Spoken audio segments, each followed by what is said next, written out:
Um,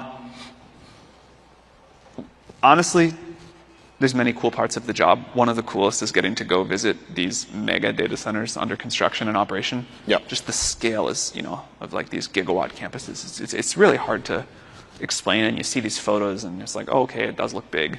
And then you go there, and you're walking through it from building to building, and it's just, 10,000 people there, all these different skilled trades doing all these different things, and, it looks like a spaceship inside. It's really quite incredible. We are training right now on the first site in Abilene, what I think will be the best model in the world, hopefully by a lot.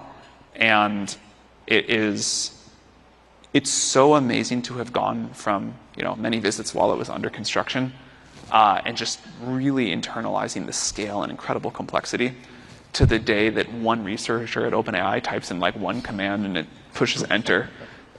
An unbelievable number of GPUs spin up and start doing this one huge computation all together. Yeah. It's very cool. And what have been the most pleasant surprises, and what have been the hardest things about getting it up and running and scaling it going forward? There have been all the expected challenges and then the unknown unknowns. Like there was a crazy weather event in Abilene that we hadn't, was outside what we had planned for, and that brought things down for a little while. Mm-hmm. There's all of supply chain challenges. Anything at this scale, it's just like so much stuff goes wrong. Lots goes right, but just trying to build something around the clock with such complexity, there's all the stuff that goes wrong. One of the biggest surprises on the upside is how many different organizations had to come together to do this in an incredibly short period of time, and how much we all ended up working together as one team under a lot of pressure. Mm-hmm.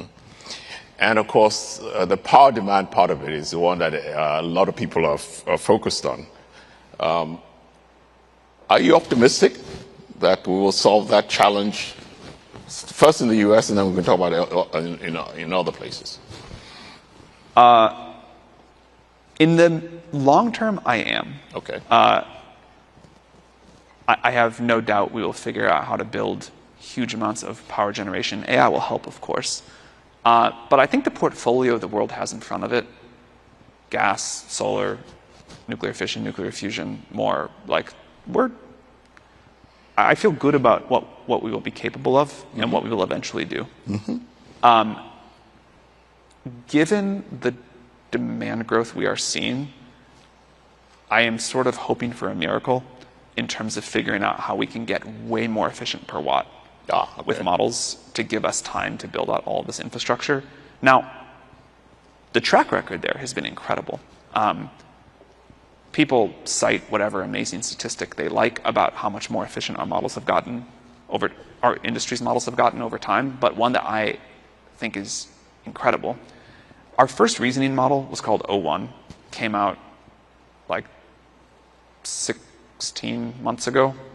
And our latest model, where we've now integrated reasoning, is 5.4.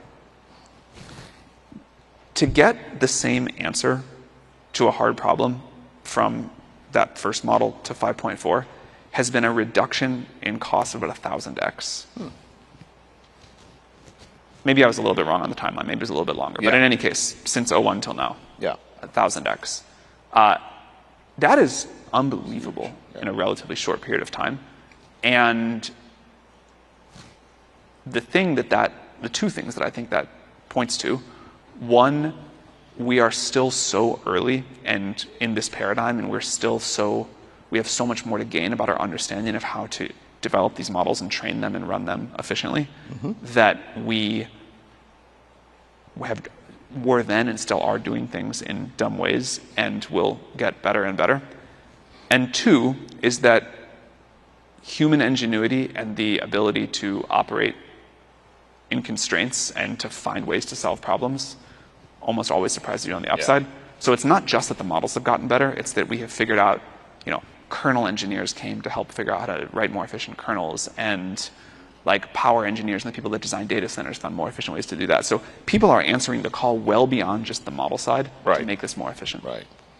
And then, of course, obviously OpenAI is a big customer of the NVIDIAs and AMDs of the world, but I think we signed a big contract with Amazon. But we're building our own chip. Yeah. What's the thinking behind that? So the chip we're doing is inference only.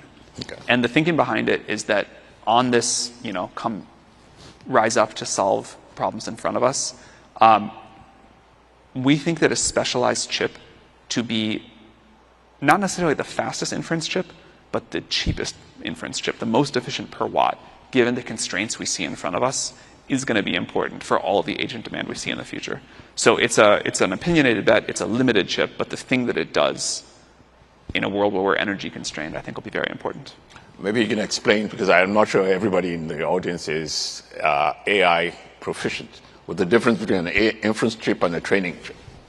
Sorry, I should have done that first. So there are two main phases to AI workloads. Now, they're going to blend together eventually, and it'll all be one continuous thing. But right now, first we train a model, a gigantic number of GPUs crunch for weeks or months on a bunch of data. And you can think of that like maybe it takes you 22 years in life to get your education. And you learn a bunch of stuff starting when you're a baby, and you drop things and see they fall, and then eventually, like in college physics, understanding like at a very detailed level what's going on there.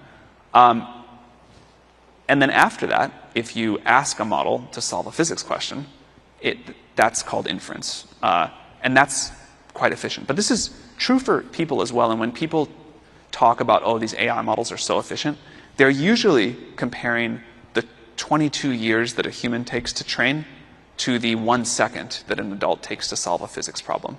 If you compare the model solving the physics problem to the human solving the physics problem, actually the models already probably are more energy efficient.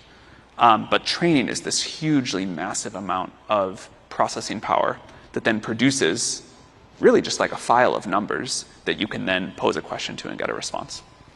And are you optimistic about the progress we're making on the chip? Yeah. We should have the first chips deployed at scale by the end of this year. We should have the first chips back just in a few months now. And it looks like it'll be really good. Fantastic. So you announced a new partnership this morning, actually, with the North American Building Trades Unions to expand training pathways for skill construction, which has been a subject of many of the discussions today. Can you tell us a little bit about what you and Sean McGarvey agreed, and he's going to be on stage later on. So let's hear your version of it and then see if his version is the same. So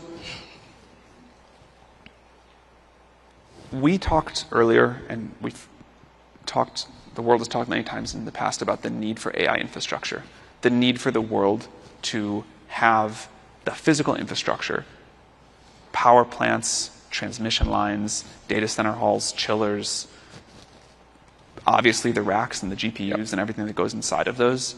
And I sort of wish everyone would go visit at some point one of these mega scale data centers, because it's hard.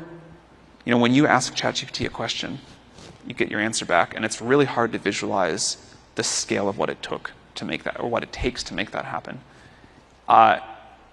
People talk about all of these different places that we're limited. Mm-hmm. We are limited in the number of turbines, or now it's the voltage transformers, or it's the memory fabs, or it's building the data centers, whatever. All of these things have one thing in common, which is they are massively complex physical infrastructure that require skilled tradespeople, and a lot of them to do. And no matter where the choke point in the supply chain is at any one time, when I talk to people about what it would take to accelerate it, it is more skilled trades workers to build out all of this infrastructure that we all depend on. I think these will be incredible jobs. More than that, I think they will lay the foundation for the next generation of American infrastructure and economic prosperity. And we are thrilled to get to work together to drive that faster. Just so you know, we at BlackRock share that view, and we think it's really exciting that you announced this partnership today. We think that's really, really terrific. I think another question that's on people's minds is competition with China.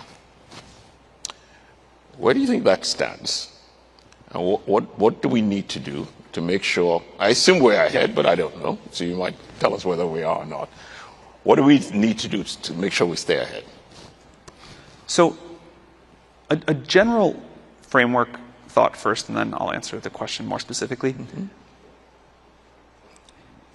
I think the discovery of deep learning is closer to discovering an element or a fundamental property of physics than it is of like a secret technology.